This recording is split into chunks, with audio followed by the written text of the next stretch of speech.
Bonjour et bienvenue à tous. Je suis ravie de vous accueillir ici au 104 Paris, qui s'est transformé pendant 5 jours en un vaste village de la francophonie. Et c'est ici, au milieu de ce carrefour culturel et artistique, que j'ai le plaisir de vous accueillir. Louise Mouchiki-Wabo, bonjour. Vous êtes la secrétaire générale de la francophonie pour ce grand entretien. Alors ici, notamment, se sont exprimés énormément de jeunes. Ils nous ont livré à travers leurs talents, leur vision de la francophonie, mais ils ont aussi livré leurs attentes. Est-ce que les chefs d'État à Villers-Cotterêts ont été à la hauteur de leurs attentes? Les chefs d'État, dans leurs différentes réunions, ont montré d'abord qu'ils ont compris les attentes de la jeunesse. Ils ont par exemple beaucoup apprécié leur grande séance plénière où on avait organisé des jeunes sélectionnés à travers l'espace francophone qui ont fait un débat avec les chefs d'État. C'est le nouveau format du sommet de la francophonie où on s'assoit autour d'une table et on débat d'un thème. Et nous, l'OIF, la partie institutionnelle de la francophonie, on s'inspire, on s'enrichit de ces discussions. Qu'est-ce qu'ils réclament, ces jeunes? Qu'est-ce qu'ils ont demandé? Qu'est-ce qu'ils ont souhaité? Alors, moi, j'ai espionné un petit peu les différentes tables rondes grâce à la technologie.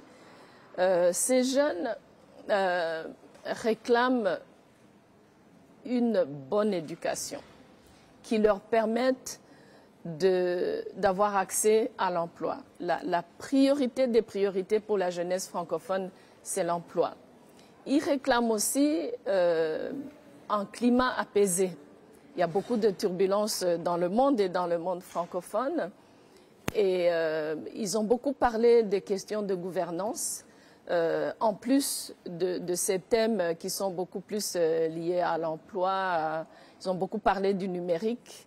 Ils ont parlé, et ça j'ai trouvé très intéressant, on va y travailler à l'OIF, que la jeunesse des pays du Sud devrait pouvoir se rencontrer avec la jeunesse des pays du Nord pour parler des opportunités et pour pouvoir se connaître mieux. Est-ce que vous pensez qu'aujourd'hui, les chefs d'État comprennent ce besoin de mobilité quand on voit dans certains pays comme la France, comme le Canada, où petit à petit les portes se referment avec des politiques d'immigration de plus en plus restrictives? Est-ce que vous pensez qu'il y a une adéquation toujours entre cette jeunesse avide de mobilité et ces politiques nationales? Moi, je pense qu'il faut séparer deux choses. La question de l'immigration qui est devenue un sujet politique, parfois même une arme contre ses opposants politiques. Il y a ce côté-là, mais il y a aussi la question d'ouvrir le monde à la jeunesse, le monde francophone en tout cas. Moi, je ne pense pas du tout à l'établissement des jeunes qui viennent du Sud dans les pays du Nord, pas du tout.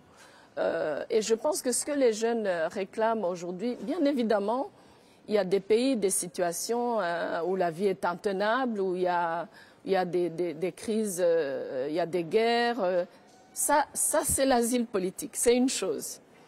Mais le fait que nous devons, d'une manière ou d'une autre, ça a été aussi dans mon discours d'ouverture et dans les échanges que j'ai eus avec quelques chefs d'État, le fait de faciliter le déplacement, l'accueil des jeunes qui viennent d'un coin du monde francophone à un autre, ça va être vraiment enrichissant pour cette jeunesse-là. Nous avons, par exemple, reçu des jeunes qui avaient participé à un concours, qui faisaient partie de l'équipe qui était autour des tables rondes avec les chefs d'État.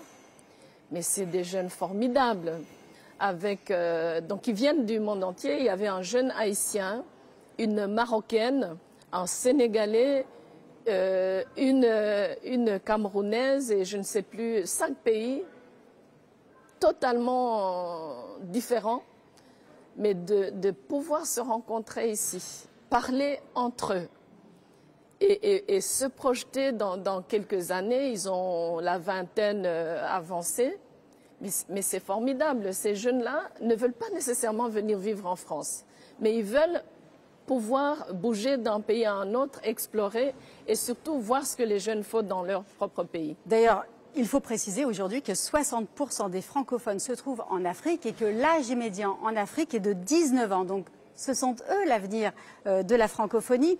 Depuis le début de votre mandat, je le précise, depuis 2019, vous insistez beaucoup sur l'importance de l'espace économique, de l'intégration économique dans cet espace francophone. Est-ce que vous pensez que, comme pour la construction européenne par exemple, l'intégration économique peut être le ciment de cette francophonie? Absolument. À l'OIF, nous avons dans notre politique économique compris que notre rôle, on n'est pas dans notre fondation dès les origines de la francophonie, on n'est pas nécessairement une organisation à vocation économique. Mais ce qui est sûr et qui est réclamé aujourd'hui par des jeunes acteurs économiques et les États membres eux-mêmes et les gouvernements, c'est que l'OIF joue ce rôle de catalyseur, d'accompagnateur. On est un pont entre des régions du monde francophone où surtout les petites entreprises, les petites et moyennes entreprises ont besoin d'accompagnement. Et c'est un programme de coopération économique qui aujourd'hui a connu un succès auquel on ne s'attendait pas en fait à l'OIF. Et ces missions économiques et commerciales aujourd'hui sont pérennisées. Chaque année, l'OIF amène des centaines d'innovateurs, d'entrepreneurs d'un pays et d'une région de la francophonie à une autre région. Et c'est formidable de voir à quel point, et ça nous rassure parce que dans le monde multilatéral, parfois on n'est pas sûr de nos priorités et puis on est tenté de tout faire. Mais le rôle économique de la francophonie est indéniable. Nous avons pu amener l'Asie du Sud-Est en Afrique de l'Ouest, par exemple. Nous avons, moi-même, j'ai accompagné un groupe d'à peu près 700 entrepreneurs de tout le monde francophone au Québec, plus tôt cette année. Et ce n'est pas que des voyages pour découvrir, c'est aussi des contrats qui sont signés, d'acquisition d'équipements, de co-entreprises et surtout la découverte des opportunités. Est-ce qu'il ne faudrait pas créer, par exemple, un espèce d'Erasmus de la francophonie pour que ces échanges soient facilités? Alors, la réponse est oui, mais je ne suis pas naïve pour penser que tous les pays de l'espace francophone vont facilement ouvrir leurs portes à ce genre d'initiative. Mais notre rôle aussi en tant qu'organisation qui parle pour la jeunesse, qui rassemble cette jeunesse vibrante et qui a des attentes, c'est de continuer à interagir avec nos États, nos dirigeants, quitte à commencer avec quelques États et progressivement aller sur tout l'espace francophone. Vous défendez également le multilinguisme. Le français ne doit pas être en compétition avec les autres langues. Ça, c'est aussi une condition pour se sentir francophone, c'est-à-dire ne pas être amputé de sa langue natale, par exemple?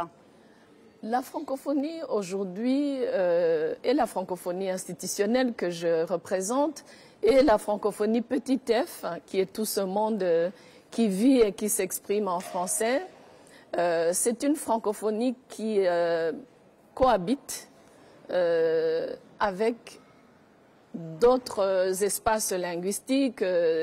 C'est un espace qui, obligatoirement, doit collaborer avec les autres espaces linguistiques. Et donc, c'est la réalité du monde francophone aujourd'hui. En 1970, quand la francophonie est née, c'était différent. Les jeunes Africains, par exemple, qui sont aujourd'hui beaucoup d'entre eux aux affaires dans nos pays de l'Afrique francophone, étaient pratiquement tous éduqués en France. Ce n'est plus le cas. Aujourd'hui, c'est un monde où les francophones se retrouvent en Amérique du Nord, en Chine, en Turquie, au Moyen-Orient. C'est une francophonie qui a évolué avec son temps et donc, naturellement, et je le dis, c'est vrai chaque fois parce que c'est la réalité, la francophonie vit dans un monde multilingue et notre rôle en tant qu'organisation internationale de la francophonie, c'est justement de rappeler qu'on n'est pas en guerre contre d'autres langues. La francophonie là-dessus, c'est longtemps trompé en voulant mettre le français au centre, au détriment des autres langues. Vous pensez que là-dessus, il y a eu un changement de ligne de la francophonie? Je ne sais pas si c'était la volonté des dirigeants de l'époque de vraiment créer cette exclusivité et se replier sur soi. Mais c'est l'évolution du monde aussi. Vous savez, la langue française, pendant très longtemps, moi je suis diplomate, et la langue française, pendant très longtemps, c'était la langue de la diplomatie. Aujourd'hui, beaucoup moins. C'était la langue des Jeux olympiques. Aujourd'hui, beaucoup moins, parce que justement, il faut s'adapter à ceux qui viennent d'autres mondes linguistiques et qui parlent d'autres langues. Et donc, nous, à l'OIF, nous avons un programme phare qui est sur l'éducation à partir des langues nationales, donc une éducation bilingue, langue nationale, langue maternelle et langue française, qui est gérée à partir de notre Institut pour l'éducation basé à Dakar, un programme qui a un grand succès. Louise Mushikiwabo, quel est votre lien aux différentes langues que vous pratiquez? Je précise que vous avez vécu longtemps aux États-Unis, vous y avez fait vos études, vous êtes d'origine rwandaise, vous vivez en France depuis 2019. Quel est votre rapport aux langues? Alors c'est intéressant. Pour commencer, moi je suis de nature vraiment une citoyenne du monde. C'est vrai que je suis plutôt rwandophone puisque j'ai grandi dans ma famille au Rwanda. Je viens d'une famille aussi qui est très liée à la langue et à l'histoire, des écrivains, des historiens, du côté de ma mère. Et même si j'ai fait un lycée scientifique avant d'aller aux langues, c'est intéressant quand on parle plusieurs langues. Certaines émotions sortent mieux dans sa propre langue. Par exemple, quand je me fâche, je m'exprime dans ma langue maternelle. Quand j'apprécie, par exemple, un bon plat, c'est souvent en français. Et quand j'ai envie d'aller très vite, par exemple, avec mes équipes, c'est un mélange de langues. Et donc, chaque langue vient avec sa propre émotion, son propre feeling, comme on dit en mauvais français. Et je trouve que c'est très difficile à décrire en fait, parce que ça vient naturellement. Quel mot chérissez-vous le plus alors en français? Absolument. Je dis absolument tout le temps. Je trouve que c'est complet. Je trouve qu'il y a l'emphase et c'est un mot qui se prononce bien. Absolument. Alors Louise Mushikiwabo, nous avons beau être dans un centre culturel, mais je dois dire que lors de votre discours au château de Villers-Cotterêts face à une trentaine de chefs d'État pour le sommet de la francophonie, eh bien, vous avez marqué les esprits. En tout cas, vous avez marqué le mien en déclarant « Non, la francophonie, ce n'est pas la France-Afrique ». Ça ressemblait à un coup de gueule. C'était dirigé contre qui? Alors là, oui, là, effectivement, je sais que ça a été repris plusieurs fois. C'était dirigé contre des Français et des Africains qui aujourd'hui confondent les choses et qui critiquent, s'éloignent de... Ça existait, la France-Afrique. À un certain moment, il y a peut-être même aujourd'hui encore des relents de cette France-Afrique, mais nous, la francophonie, on n'est pas la France-Afrique. Et donc, c'était dirigé à certains individus, à ce qu'on voit surtout ces derniers temps dans la préparation du sommet de la francophonie. Ceux-là même qui critiquent la France-Afrique, en fait, n'arrivent pas à se sortir de ce milieu par des analyses qui sont fausses, par des anticipations qui ne sont pas nécessairement correctes. Et donc moi, ce que j'aimerais beaucoup, j'espère que ce sommet aura aidé, d'abord c'est qu'on nous connaisse mieux en France, parce qu'on ne nous connaît pas, nous sommes basés ici, nous sommes dans un pays qui nous a donné la langue française. mais aussi qu'il faut réinitialiser, si vous voulez, toute une classe à la fois dans la politique et dans les médias qui reste bloquée dans cette période pour qu'on puisse connaître l'Afrique d'aujourd'hui, la France d'aujourd'hui. Et les autres pays également. Et aussi ne pas prendre tout en monde sur les 5 continents et le réduire à cette relation qui a été pas toujours glorieuse entre la France et l'Afrique. Alors justement, durant votre discours, vous avez aussi souhaité le retour dans la famille francophone, ce sont vos termes, du Niger, du Mali, du Burkina Faso, ces 3 pays qui ont été suspendus par l'OIF. C'est aussi une façon de vous détacher de la diplomatie française pour montrer qu'il y a une autre diplomatie, celle de l'OIF? Alors, moi, je ne peux pas décider pour la diplomatie française. Je ne suis pas française. Mais lorsque vous déclarez « je veux le retour de ces 3 pays », le retour de ces 3 pays, je l'appelle de tous mes voeux. La francophonie a vu le jour au Niger en 1970. Aujourd'hui, c'est un pays suspendu.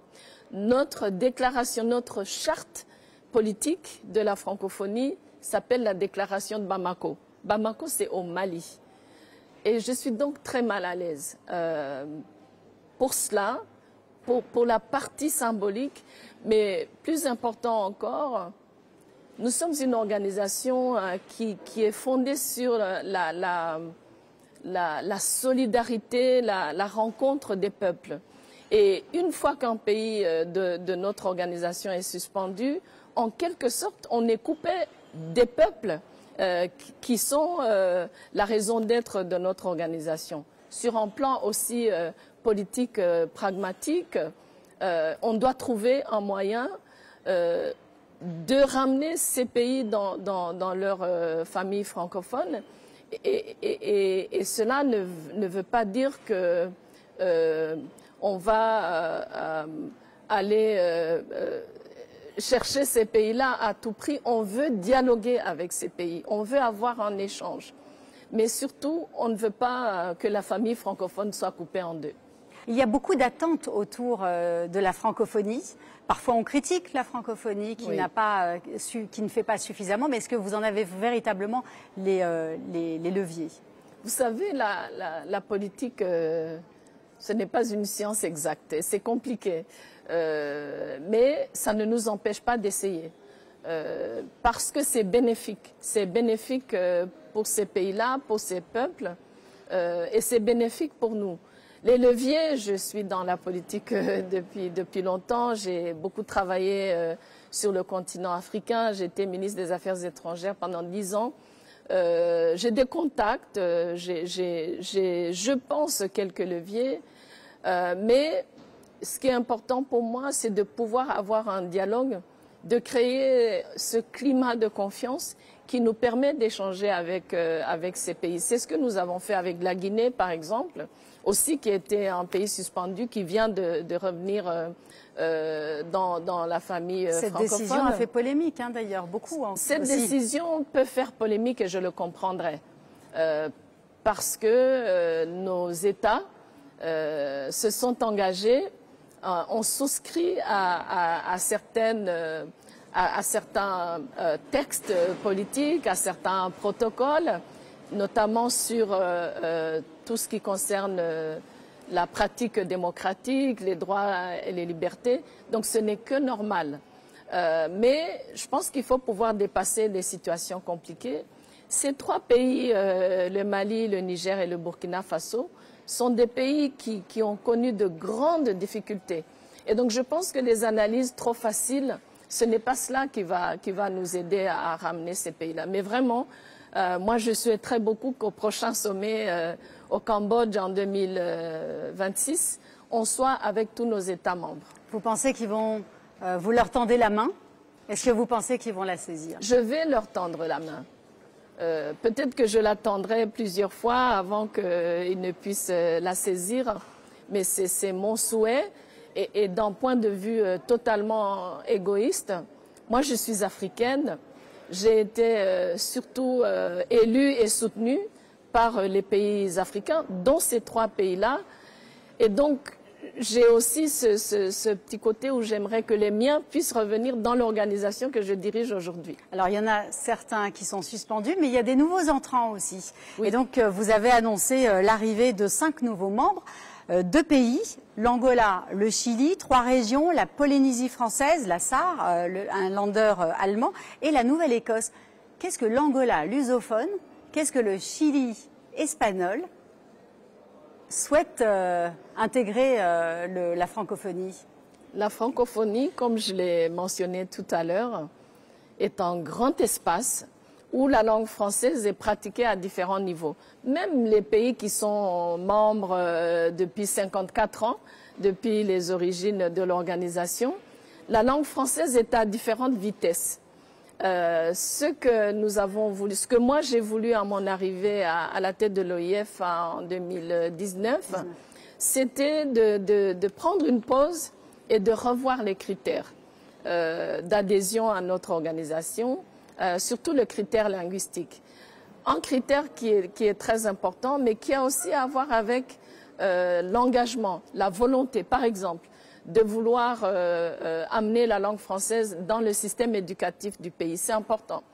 Mais du côté de l'OIF aussi, un accompagnement qui n'a pas toujours été là, même pour nos États qui sont d'une manière ou d'une autre déjà sur la langue française et qui sont francophones.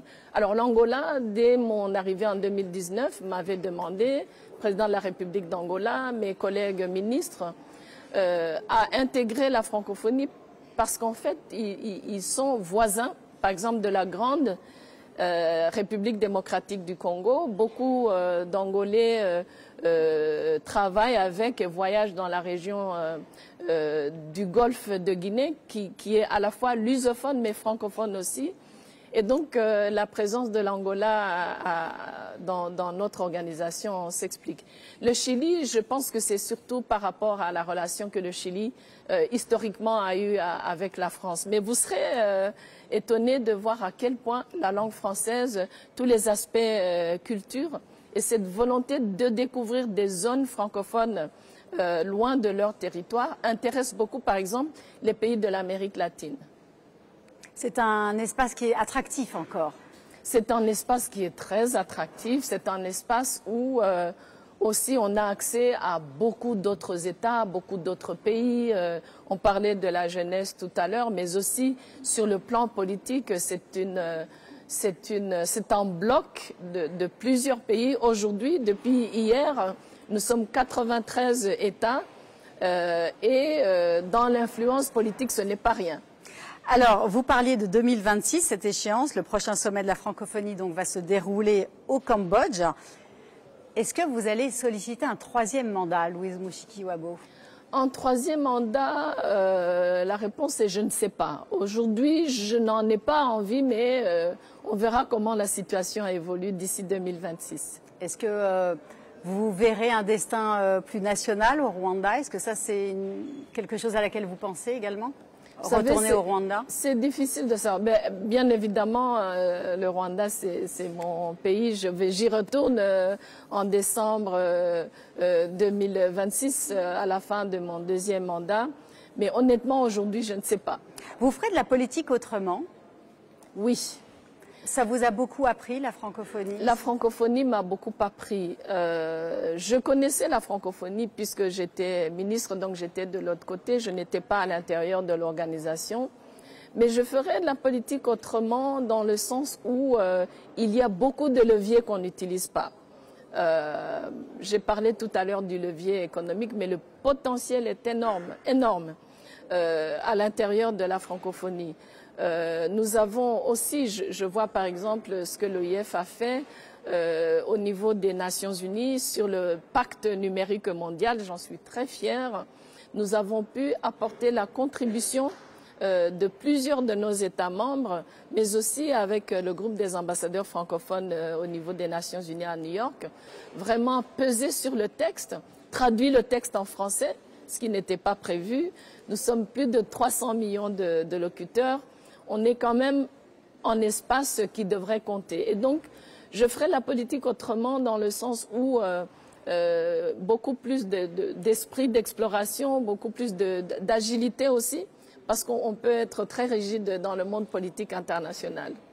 Merci beaucoup, Louise Mushikiwabo, d'avoir été l'invitée de ce grand entretien. C'est moi qui vous remercie. Merci beaucoup.